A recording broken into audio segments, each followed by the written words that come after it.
Kung talagang sincero naman ang PBBM, bakit hindi siya mag-issue ng memorandum circular, presidential memorandum circular to all departments under the executive branch, the Armed Forces of the Philippines, the Philippine National Police. You are hereby ordered not to cooperate with the ICC in ng oposisyon daw, mga dilawan at pinklawan ang siyang pilit na pinagsasabog ng Marcos Duterte. Yo, what's up happy people? Luriti on the mobs. For today's video mga kuis magayas ay grabe naglipaan na pala ang mga pinklawan sa palasyo mga kuis magayas at ito pa sila po ang gumagawa ng paraan para mag-away-away po ang Duterte at ang mga Marcoses mga kuis magayas no? Para gusto sila lang babalik nila man sa palasyo mga kuis magayas. So para maintindihan po natin, panoorin po natin itong video mula kay Attorney Harry Roque. Credit to the owners. So without further ado, let's begin. Pwede bang magkaroon ng reconciliation pa sa panig ng Marcos Duterte? Well, bago po tayo mag-broadcast ngayon, nanood ako ng YouTube at isa sa napanood ko ay si Congressman Sandro Marcos na nagsasabi na ang oposisyon daw, mga dilawan at pinklawan, ang siyang pilit na pinagsasabog ng Marcos Duterte dahil alam nila na kinakailangan masira ang pagkakaisa ng Marcos Duterte para sa darating na midterm election ay makabalik ang mga dilawan at pinklawan. Well, posible po yan na talagang siyempre matutuwa ang pinklawan at saka dilawan kung tuluyang mabibiyak ang Marcos Duterte. Pero huwag natin kalimutan, no? May mga kamag-anak ang First Lady natin doon sa dilawan pinklawan. Napakalakas ng chismis na ma-appoint daw as bilang Secretary of Agriculture. Marojas, no? Hindi nga nangyari, pero kamag-anak kasi. Tapos ang daming mga dilawan at pinklawan na nasa kabinete. Ang pinaka-latest nga ay itong si Senator Ralph Recto na nakita nyo naman kung paano nila winelcome sa Lipa nung pumunta sa Batangas si Leni Robredo. No? Bakit kinakailangan pang sirain ng pinklawan at dilawan ng Marcos Duterte? Ang dami-dami ng mga pinklawan at dilawan sa kabinete. No? Nandyan pati si Housing Secretary. No? Alam natin ay in-law ni Jojo Ochoa na napakalapit din. Nandyan si Secretary Pascual na talaga namang lantarang naging dilawan yan. No? Pero sa akin, siguro, he just wants the best, kaya kinuha niya. Pero ang punto nga, hindi na kinakailangang pagbiyakin ang Marcos Duterte as far as the dilawans are concerned at pinklawan, kasi ang prediction ko, baka magkaroon nga sila ng common slate pagdating ng eleksyon. Baka humiwala yung mga Duterte at magkaroon ng common slate ang Marcos kasama mga dilawan at pinklawan. Tandaan niyo po yan, sinabi ko po sa inyo yan. Okay? Marami ring mga Brads fraternity itong si Specker, no? Doon sa kabilang kampo, kasama na si Francis Pangilinan na siguro magbabalik na senador. No? So hindi malayo yan na po pwedeng sumama sa isang slate ang Francis Pangilinan sa Marcos na kampo. Pwede pang mag-reconcile ang Marcos at Duterte. Doon sa aking column kahapon sa Philippine Star, 3 ang aking nakitang pamamaraan para mabuo muli ang unit team. No? Unang-una ay yung isulat yung non-cooperation sa ICC. Kasi ito talaga yung trigger ng pagkawala ng tiwala ng mga Duterte sa Marcos. Kung talagang sincero naman ang PBBM, bakit hindi siya mag-issue ng memorandum circular, presidential memorandum circular to all departments under the executive branch, the Armed Forces of the Philippines, the Philippine National Police. You are hereby ordered not to cooperate with the ICC in view of the fact that we had ceased to be a member of the ICC and under no cooperation, no obligation to cooperate with the ICC. Highlighting that further cooperation with the ICC is a violation of our sovereignty and national jurisdiction. No? So, simply as that. Anong reaksyon? Mukhang hindi po sila payag. Dahil ang sabi nila, parang nakakalalaki naman yan, nagsasalita ng presidente, hindi pa sapat yun. Talagang hindi sapat yun. Kasi talagang pati sa korte, kinakailangan may nakasulat. Yung pagko-cooperate, walang nakasulat, kaya hindi ka makapunta sa hukuman para sabihing pigilan kasi sasabihin ng hukuman, nagsalita na pero nasan yung kasulatan na talagang hindi makiko-cooperate? Wala rin. Diba? Ang pangalawang suggestion ko, siyempre, yung pagtigil sa pirma. Hindi ko po alam kung ano na nangyayari. Pero ang latest declaration ng mga kongresista, tuloy pa rin ang pagkakalap ng pirma. So, iba talaga ang sinasabi na ni Presidente, iba ang ginagawa ni Mr. Specker. At pangatlo, yung more social encounters, yung hindi function, yung sila-sila lang nang ma-renew yung ties nila. basing on what happened doon sa Chinese Embassy na nagtatatakbo ala Lydia De Vega, ang First Lady, nung tinatanong siya kung kamusta ang kanyang relasyon kay Inday Sara, mukhang hindi mangyayari yan in the near future. Well, in fairness, pareho naman sila hindi plastic.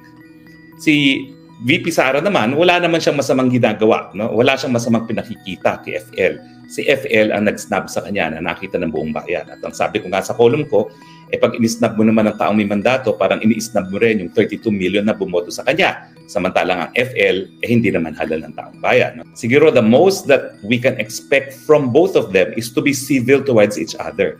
Pero yung socials, mukhang imposible sa ngayon dahil pareho ngang hindi ready to see each other socially. Hindi ko lang alam kung anong magiging reaksyon ni VP Sara, pero sa tingin ko, siyempre, tao rin naman yung isa. Kung ayaw mo sa akin, ayaw ko rin sa'yo.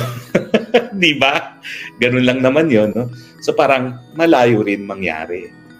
So, hindi po walang pag-asa ang pag-reconcile, pero hindi po yan mangyayari in the near future. Siguro hayaan natin humupa.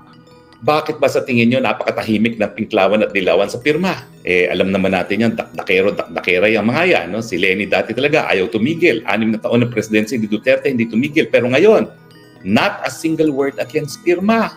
Sana nga po, magkaroon ng openness sa kampo ng mga Marcos at ng mga Duterte dito sa pag-aayos on their interpersonal relations para po sa bansa. Hindi nyo napapansin ha? Pero ang presyo ngayon ng gasolina at diesel, record high na po. Dami lang nating problema sa politika kaya hindi natin napapansin yan. Pero record high na po yan at tataas pa. Mantakin niyo po kung ano magiging impluensya niyan sa pagtaas ng presyo ng iba pang mga bilihin. So yun nga mga kuis mga guys, no, talagang klarong-klaro, maliwanag pa sa sikat ng araw na naglilipaan na po ang mga Pinklawan sa Palasyo Palakpakan. Kaya para sila ay talagang matapang na talagang kukontrahin na ang mga taong nagdala sa kanila sa palasyo kung bakit sila nananalo at yan yung family Duterte. Kaya pala marami nang nagsusulsul sa kanilang mga likod. Yung mga Pinklawan kasama na dyan. At balak pa nga lang bigyang posisyon sa Cavite si Mar Rojas at iba pang mga Pinklawan o kay Ralph Recto, mga kuis mga guys, no. So talagang alam naman natin ang politika mga kuis mga guys ay kung saan yung malakas ay doon po talaga sila at lalo na talagang threaten talaga nila na malaking threat po ang mga Dutertes kasi malapit na po yung election 2025 sa mga senatorial at sa 2028 presidential election na alam naman natin ugong-ugo ngayon na tatakbo si Inday Sara ng pagka-presidente. Kaya yan po ang kinatatakot nila mga kuis mga guys, no.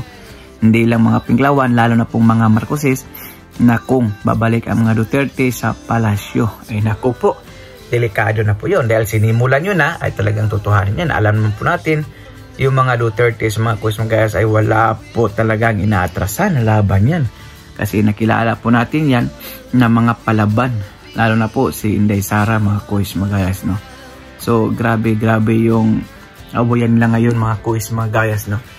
At ito naman si PBBM ay talagang nakikinig sa mga nasa palibot nila.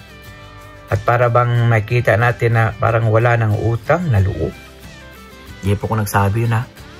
Yun po ang sabi ng isang anak po ni Pangulong Duterte na si Baste Duterte noong prayer rally po nila, no, na talagang pinamuka niya na pinalibing nila ang tatay niya si Ferdinand Marcos Sr. sa libingan ng mga bayani kahit galit pa yung taong bayan dahil ganun po ang pagtingin nila sa mga Marcoses na kaibigan. Ngunit baliktad na po ngayon ang panahon dahil ang tingin po ng mga Marcoses sa mga Duterte ay threaten at kalaban na mga kuis magayas, no. So malayo pa nga yung election, alam na po natin kung ano pong ginagawa nila, pamumulitikal at may ambition po, political ambition. At ngayon nga po ay sinusulong na po yung chacha or charter chains para alam lang po natin kung ano pong nakasaad sa mga saligang batas about po sa charter change or CHA ay wala na pong magaganap na eleksyon dyan kasi papalitan na po yung presidente ng Prime Minister. O, diba? Kaya po, ayan po yung People's Initiative. Isa po yung stepping stone para hindi na po makaboto naman yung mga senador, ngunit lugi po sila sa butuhan ng mga kongresista dahil marami po ang kongresista kaysa senator. 24 lang sila, samantalang sa Congress ay marami po sila. Kung butuhan, lugi po sila dahil halos po ng kongresista ngayon ay sumusunod po sa laway o utos ni Speaker Martin Romualdez na lahat po ng utos ni Pangulong Bongbong Marcos ay sinusuhay niya. Pero imposible po yon kung wala pong basbas galing po sa ating Pangulo about that, mga kuis, magayas, Noel. Talagang kung mangyayari po talagang maikulong o ipakulong si dating President Duterte sa international law o sa ICC, ay talagang malaking gulo po ang mangyayari po sa Pilipinas dahil marami pa pong taong solid Duterte at naniniwala kay Pangulong Pres Duterte nung sa kanyang termino na talagang the best president po siya. Kaya I think, mga kuis, magayas, ay magkakagulo po. Sana po hindi po mangyari na papasukin ng ICC sa Pilipinas at sana gumawa po ng paraan. Well, meron naman parang paraan, sabi naman po ni Attorney Harry Roque na pwede pong gumawa ng memorandum si Pangulong Bongbong Marcos sa mga army or policemen natin, na sa mga uniform men natin sa Pilipinas, na wag makipag-alliance o wag po susunod sa ICC. Pwede naman po palang gawin yan kung gagawa po siya ng memorandum. Ngunit yun, may kasabihan nga, kung gusto may paraan, kung ayaw maraming dahilan. Ganun po kasimple yun. Well, gusto din siguro nila talagang mawala na yung mga Duterte para wala na po silang tinik sa daan nila. Ang problema niyan kung inuuto lang po sila ng mga pinklawan. O diba? Ganun lang kasi yung cycle ba? Yung cycle gaya nung dati nauto po si Inday Sara Duterte. Napasama sa unit team para sureball yung panalo nila. Kung wala namang Inday Sara, hindi po sila mananalo. Rito po yan. At ngayon naman, inuuto naman yung mga Marcoses sa mga pinklawan.